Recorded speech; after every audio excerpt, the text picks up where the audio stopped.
ಇದೆ ಹೇಳ್ತಾ ಇದ್ದೀನಿ, ಕ್ಯಾಮೆರಾ ಮುಂದೆ ಹೇಳ್ತಾ ಇದ್ದೀನಿ, ಮುಂದ ವಿಜೇಂದ್ರ ಬಿ ವೈ ವಿಜೇಂದ್ರ ರಾಜ್ಯಾಧ್ಯಕ್ಷ ಆಗುತ್ತೆ.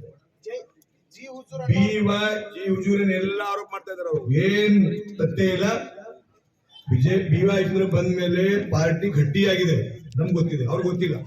ಅವ್ರ ವೈಯಕ್ತಿಕ ಏನಿದೆ ಅವ್ರು ಮಾಡಬಾರ್ದು. ಯಾರು ಬಿ ಎಲ್ಲ ನಮ್ಮ ನಾಯಕರು ನಮ್ಗೆ ಸಿಟ್ಟು ಬರ್ತಾ ಇದೆ. ಅವ್ರ ಈ ತರ ಮಾಡಬಾರ್ದು. ಪಾರ್ಟಿ ನಮ್ ತಾಯಿ ತರ ನೋಡ್ತೀವಿ ನಾನು. ನಾನು 1 ವರ್ಷ ನೋಡ್ತಾ ಇದ್ದೀನಿ. ವಿಜೇಂದ್ರ ರಾಜ್ಯಾಧ್ಯಕ್ಷ ಆದ್ಮೇಲೆ ಬಹಳ ಚೇಂಜ್ ಆಗಿದೆ, ಬಹಳ ಒಳ್ಳೆ ಆಗಿದೆ. ಆಮೇಲೆ ಇದು ನಮ್ಮ ಬೀದರ್ ನಾವು ನೋಡ್ತಾ ಇದೀವಿ, ಬೀದರ್ ಹೇಳ್ತಾ ಇದೀನಿ. ಸೋಮನಾಥ್ ಪಾಟೀಲ್ ಅಧ್ಯಕ್ಷ ಆದ್ಮೇಲೆ ರಾಜ್ಯದಲ್ಲಿ ನಂಬರ್ 1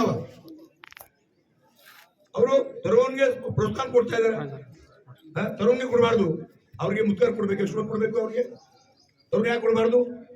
ಬಿ ವೈ ವಿಜೇಂದ್ರ ರಾಜ್ಯ ಆದ್ಮೇಲೆ ಕರ್ನಾಟಕದಲ್ಲಿ ಒಂದು ಚೈತನ್ಯ ನಿರ್ಮಾಣ ಆಗಿದೆ, ಸರ್ಕಾರಕ್ಕೆ ಹೆದರಿಕೆ ಆಗಿದೆ. ನಾನು ಬೇಕಾದಂತ ಹೇಳ್ಬೇಕಂದ್ರೆ ಸರಿ ಇಲ್ಲ, ನಮ್ಮ ನಾಯಕರು ಸರಿ ಮಾಡ್ತಾ ಇಲ್ಲ.